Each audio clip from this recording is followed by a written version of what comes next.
So this is the beauty of Lembor. Hello guys! Ngayon mag-walking na naman kami kasama ng asawa ko doon. Tapos si Danica, back to school na sila kasi natapos na ang 1 week nilang baka vacation sa school. 1 week lang vacation tapos back to school na naman. So ngayon guys, ipakita ko sa inyo ang mga kapaligiran dito kasi maraming mga farm dito. At ngayon, ang farm is hindi pa nila na wala pang mga tanim. So ngayon guys, ipakita ko sa inyo.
So guys, ang lamig talaga dito. Kahit may araw. Kaya nagkaganyan ako. Tingnan nyo. Oh.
Pati asawa ko, lamigan ka.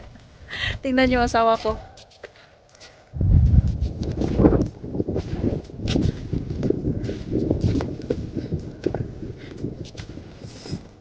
Pag summer, marami mga tao maglalakad dito, mag-walking.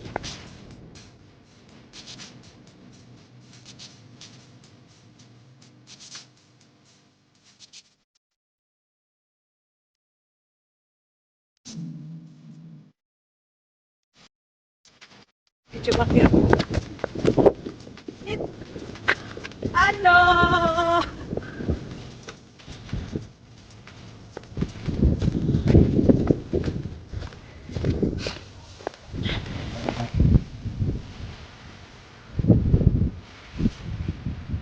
So this is the beauty of Lembor. Ja, the mother of Lemberg here, from the view. There is always My husband is sitting. Yeah, he's lazy. Hey.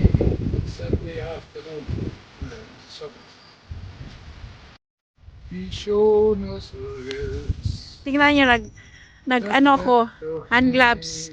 Kasi ang lamig-lamig. Alleen de zuideling, de lente is, maar door de jaren heen, december onbetwist, ik Nederland. 1 hour later. Hello guys, so nandito na kami sa bahay guys after sa walking.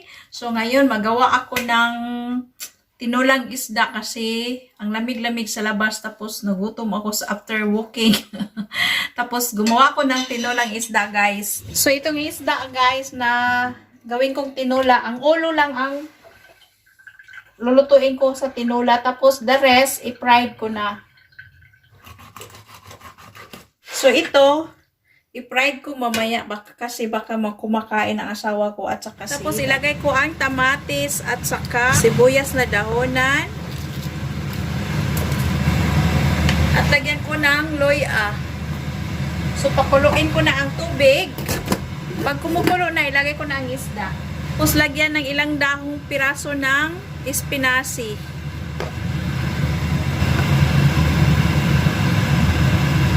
So, luto na siya, guys.